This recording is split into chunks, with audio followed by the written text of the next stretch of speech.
حضرت زید بن عبداللہ اپنے باغ کو پانی دے رہے تھے، کسی نے جا کے بتایا کہ حضور کا وصال ہو گیا۔ انہوں نے ایسے ہاتھ اٹھا لیے اور کہا اللہم اذہب بصری حتی لا ارا بعد حبیبی محمد احد، اے اللہ مجھے اندھا کر دے، میری آنکھوں کی بینائی اچک لے۔ یہ آنکھیں رکھی ہی اس لیے تھیں کہ تیرے محبوب کو دیکھتا تھا، اب حضور چلے گئے ہیں تو میں نے ان چراغوں کا کیا کرنا۔ حضرت حسان بن ثابت نے جو اس وقت اشعار کہے، کہتے ہیں کاش کہ کوئی کالا سانپ مجھے ڈنگ مار جاتا اور میں دوسری سانس نہ لیتا۔ اور حضرت سیدہ فاطمہ کے جو قلب اطہر کی کیفیت تھی، سبت علیہ مصائب لو انہا سبت علی الایام سرن لیالیا، میرے اوپر جو مصیبتیں ٹوٹ پڑی ہیں وہ اگر دنوں پہ ٹوٹ پڑتی تو وہ کالی راتیں بن جاتی۔ حضرت عمر رضی اللہ تعالی عنہ تلوار نکال کے کھڑے ہو گئے، کہا کہ جس نے کہا نا حضور کا انتقال ہو گیا میں اس کی گردن اڑا دوں گا۔ تھوڑی دیر بعد حضور پرانی حالت کی طرف پلٹ آئیں گے۔ اب یہ کیفیت کتنی حساس تھی۔ ادھر منافقین نے چال چلنا شروع کر دیا۔ انہوں نے کہا حضور کے دم سے ساری رونقیں تھیں، اب وہ چلے گئے تو اب کس نے نمازیں پڑھی، اب کس نے روزے رکھنے، اب کون جہاد پہ جائے گا۔ جب وہ ہی نہیں رہے تو ساری کہانی ختم ہو گئی۔ تو انہوں نے اس طرح سے چال چلنا شروع کیا۔ اور حضرت عمر کہتے تھے کوئی بولے تو صحیح، کتنا نازک وقت تھا۔ اس وقت میں حضرت ابو بکر آئے رضی اللہ تعالیٰ، ان کا کلیجہ تو پھٹ رہا ہوگا، لیکن یہی موقع تھا حضور کے مشن کو، حضور کی فکر کو، حضور کے دیے ہوئے نظام کو سنبھالنے کا، اور اپنے جذبات کو کس طرح کنٹرول کیا ہوگا۔ اپنے آپ کو پوری طرح سنبھال کر کے لوگوں میں آئے اور دیکھا کہ لوگ جمع ہیں، اور حضرت عمر رضی اللہ تعالیٰ عنہ غصے میں تلوار لہرا رہے ہیں۔ خبردار اگر کسی نے کہا کہ حضور کا انتقال ہو گیا تو آپ ایک اونچی جگہ پہ کھڑے ہوئے، لوگوں کو متوجہ کیا۔ حضرت صدیق اکبر رضی اللہ تعالیٰ عنہ کا اس وقت کا جو خطبہ ہے، اس نے اس وقت اسلام کو سنبھالا جب منافق بڑی باریک چال چل رہے تھے۔ اب حضرت ابو بکر آئے اور کھڑے ہوئے، کہا لوگوں مجھے بتاؤ تم اللہ کی عبادت کرتے تھے یا رسول اللہ کی عبادت؟ تو لوگوں نے کہا اللہ کی عبادت کرتے تھے۔ تو کہا اللہ آج بھی زندہ و موجود ہے، اللہ کل بھی زندہ و موجود ہے، وہ حی ہے لا یموت ہے، اللہ اکبر۔ پھر انہوں نے وہ آیت کریمہ پڑھی وما محمد الا رسول قد خلت من قبلہ الرسل، اور صحابہ فرماتے ہیں ہمیں لگا کہ جس طرح یہ نازل اسی وقت کے لیے ہوئی تھی۔ اور پھر لوگ سنبھلے، اور پھر حضرت سیدنا صدیق اکبر رضی اللہ تعالی عنہ نے اس مشکل وقت دین کو سنبھالا، اور پھر حضور علیہ الصلوۃ والسلام کے مشن کے لیے کھڑے ہوئے۔ لشکر اسامہ بن زید بن حارثہ رضی اللہ تعالیٰ عنہ کو روانہ کیا جا چکا تھا، حضور نے خود روانہ کیا۔ ابھی جرف کے مقام پر ہی یہ لشکر پہنچا تھا، مدینہ المنورہ سے تھوڑا باہر نکلا تھا کہ حضور کے وصال کی خبر آئی تو یہ واپس آ گئے۔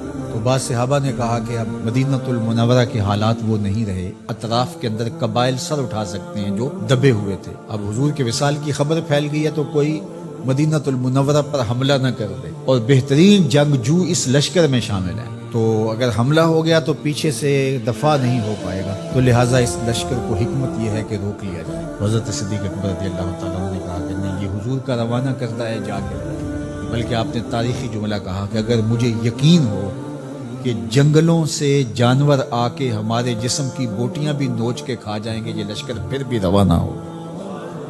لوگوں نے حضرت عمر سے کہا کہ ضرور لشکر کو روانہ کریں، لیکن حضرت ابو بکر رضی اللہ تعالی عنہ سے اتنا کہیں کہ امیر لشکر کو معزول کر کے کوئی اور قریشی سردار بزرگ اس کا امیر بنا دیا جائے۔ 9 عمر لڑکا ہے، دوسرا غلام زادہ ہے، تو بڑے بڑے قریشی سردار اور جنگجو ان کی قیادت کو قبول کرنے سے انکار نہ کر دیں۔ تو وہ گئے اور جا کے کہا کہ بڑے بزرگوں کی یہ رائے ہے کہ آپ ضرور لشکر کو روانہ کر دیجئے، لیکن اتنا کیجئے کہ امیر لشکر کو تبدیل کر دیا۔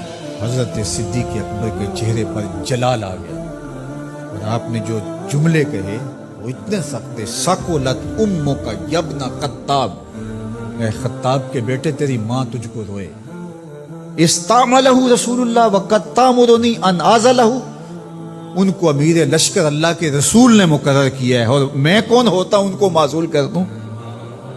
کہا لشکر جائے گا، اسامہ بن زید کی قیادت میں جائے گا، جس نے جانا ہے جائے، جس نے نہیں جانا میں کوئی پرواہ نہیں، چونکہ ان کو امیر لشکر اللہ کے رسول نے مقرر۔ اللہ اکبر۔ پھر جب لشکر اسامہ کو روانہ کیا حضرت صدیق اکبر نے تو حضرت اسامہ کے گھوڑے کی باک اپنے ہاتھوں سے پکڑی اور اسامہ کو اوپر سوار کیا رضی اللہ تعالیٰ عنہ، اور نیچے ساتھ پیدل چلے، اللہ اکبر، اور ساتھ یہ کہتے جاتے تھے اسامہ تو وہ ہے جس کو میرے رسول نے مقرر کیا۔ اور پھر یہ لشکر کامیاب اور بامراد ہو کے لوٹا۔ تو یہ سیدنا صدیق اکبر رضی اللہ تعالیٰ عنہ کا حضور علیہ السلام کے فیصلوں کو من و عن قبول کرنے کا جذبہ تھا، جس انداز سے انہوں نے حضور علیہ السلام کی فکر پہ پہرا دیا، حضور کی تعلیمات کو اجاگر کیا اور حضور کے فرمان کو حرف آخر سمجھا، اور اس کے بعد انہوں نے اپنی رائے کو وہاں فنا کر دیا۔ صلح حدیبیہ کا موقع آیا تو 1400 اصحاب تھے، قریش نے کہا ہم عمرہ نہیں کرنے دیں گے، تو وہاں سے ایک معاہدے کے ذریعے واپس آنا ہوا۔ تو حضرت عمر نے کہا ابو بکر ہم دب کے صلح کیوں کریں، صلح کی شرائط تو برابر کی ہونی چاہیے۔ تو حضرت ابو بکر صدیق کا صرف ایک لفظ دیکھیے، انہوں نے کہا عمر کیا یہ صلح نامہ حضور نے قبول کیا ہے؟ کہا کیا ہے۔ کہا ہوا رسول اللہ، کہا وہ اللہ کے رسول۔ اللہ اکبر، کثرت صوم و صلات کی وجہ سے افضل نہیں ہے، بلکہ حضور کے لیے اطاعت و انقیاد، فرما برداری، اور حضور علیہ السلام کے لیے بس اپنے آپ کو قربان کر دینے کا وہ جذبہ، وہ آپ یہاں دیکھتے ہیں تو بدرجہ کمال آپ کو نظر آتا ہے۔ فرمایا کہ میں اللہ کے علاوہ اگر کسی کو خلیل بناتا تو وہ ابو بکر کو بناتا، لیکن میرا خلیل اللہ ہے۔ اللہ اکبر، امن الناس بر مولائے ما، کلیم اول سینائے ما، ہستیو کشت ملت راچو ابر، ثانی اسنینو غارو بدر و قبر۔